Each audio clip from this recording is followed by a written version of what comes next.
back again. I'm really excited to have Andrew here today.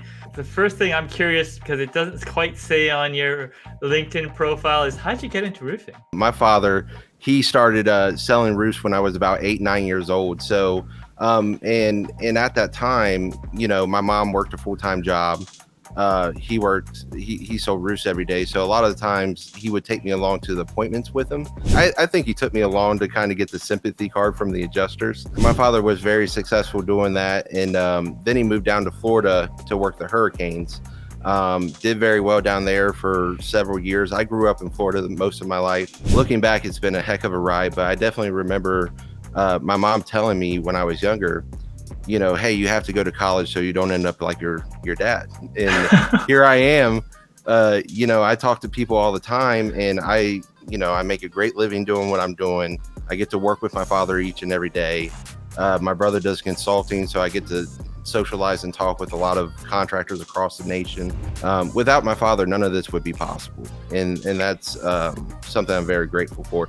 So I went to college on a partial wrestling scholarship. That didn't work out. And then I still came home back to Florida. I ended up being a corrections officer for 2 years. And then my dad finally convinced me. He's like, hey, you're not making enough money, and I don't like the fact that you're risking your life every day, because there's some sketchy situations you kind of run into. He ended up convincing me to come up to Memphis, and I did project management and that was a rough job. I mean, he was really, really tough on me and cracked the whip. We were running 5 to 6 jobs a day, but I would have to be done at every job by 11, 12 o'clock that day. So that's where I really cut my teeth and learned about the roofing process from start to finish. Now let's sort of segue over to your social media side. The main thing is, I definitely think TikTok's a great platform to be on. However, it is kind of difficult to, generate video content. I've talked to a lot of sales guys about that. I definitely think getting a drone is a good way to get started. That's how I kind of started getting the hang of how to work in a drone.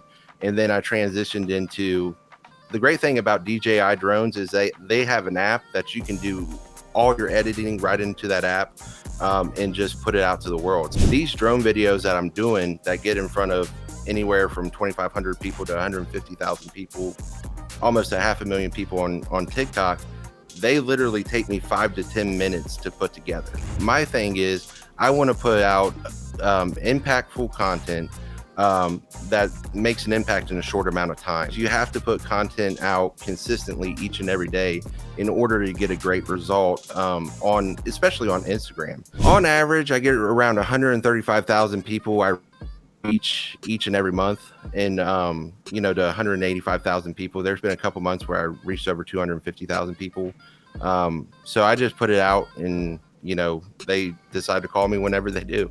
What are some of the things that you're looking at now that are going to really pay dividends 2-3 years down the road? What can we, as listeners, get in now that's going to set us up for success later? What are you looking at?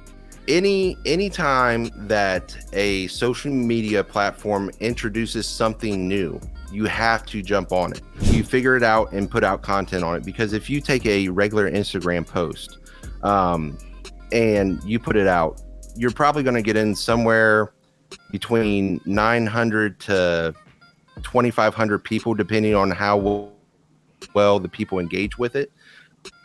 But if you do an Instagram reel, you'll be surprised about how many people you can get in front of. I had it to the point where, I was able to get in front of, 2,500 people consistently, or I can get up to 150,000 views on it. So it really just depends.